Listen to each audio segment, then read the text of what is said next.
அந்த காரியங்களை சொல்கிறேன். தேவன் மன்னிக்கிற பாவங்கள் கூட தேவன் மன்னித்து விட்டுருவான். செய்த பாவங்களை மன்னிச்சிருங்க ஆண்டவரே, தெரியாமல் செஞ்சுட்டேன், அது கூட மன்னிப்பார். பேசின பொய்யை மன்னித்து விடுங்க ஆண்டவரே, மன்னிப்பார், கண்டிப்பாக மன்னிப்பார். எனக்காக ஒரு விஷயம் மனமிறங்க ஆண்டவரே, மன்னிப்பார். தாயும் தகப்பனுக்கு துரோகம் பண்ண உன்னைய மன்னிப்பு கிடைக்காதப்பா, கிடைக்காது. நீ எத்தனை வேணுமா சபைகளுக்கு சாப்பாடாக்கி போடலாம், எத்தனை பிள்ளைகளுக்கு நீ சாப்பாடாக்கி போட்டு விசுவாச பிள்ளைகளுக்கு நீ ஒன்று தன்னை பெரிய ஆளாக்கி காட்டிக்கொள்ளலாம், மன்னிக்கப்படாது. பார்த்துக்க. உன் புள்ள உன்னோட இருக்கா? உன் புள்ள பிரிந்து போதா? உன் பிள்ளை எவ்வளோ சேஃப்டி பண்ணுற, உன் பிள்ளை எவ்வளோ தூரம் அன்பாக வளர்த்துக்கிற, உன் பிள்ளை தவறு செஞ்சால் மன்னிக்கிறல்ல. பொம்பளை பிள்ளையாக இருக்கட்டும், ஆம்பளை பிள்ளையாக இருக்கட்டும், அவன் சொந்த பந்தங்களாக இருக்கட்டும், மச்சினைமாராக இருக்கட்டும், மாமியாராக இருக்கட்டும், அடுத்தவங்களாக இருக்கட்டும், யாராக இருந்தாலும் மன்னிச்சிட்றல்ல. உன் தாய்க்கு மன்னிப்பு இறங்காத ஒரு மனம் உனக்கிட்ட இருக்கா?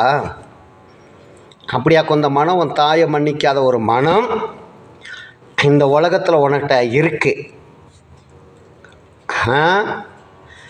அந்த மனத்தை தான் மாதந்தோறும் கம்யூனியனில் தேவன் நீ நினச்சிக்கிட்டு இருக்க. நான் மாதம் மாதம் கம்யூனியன் இருக்கேன், பரிசுத்த பந்தியில் பகிர்ந்து கொள்கிறேன், தேவன் என்னோடு இருக்கிறார், அவரோடு இருக்க, அவர் உன்னை விட்டு விலகுவதும் இல்லை, அவர் உன்னை கைவிடுவதும் இல்லை நினச்சி கொண்டிருக்கேன். ஆமேன், அல்லேலூயா.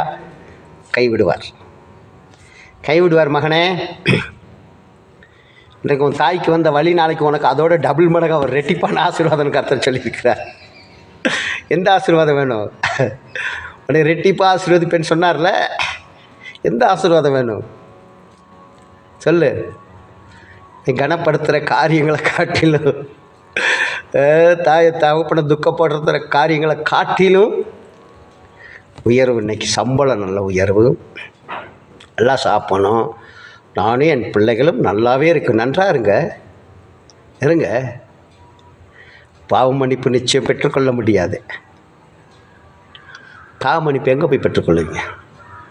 யார் கொடுப்பா? சபை கொடுக்குமா? சொல்லுங்கள். இந்த வீடியோ பார்க்குற எல்லாம் ஷேர் பண்ணுங்கள்,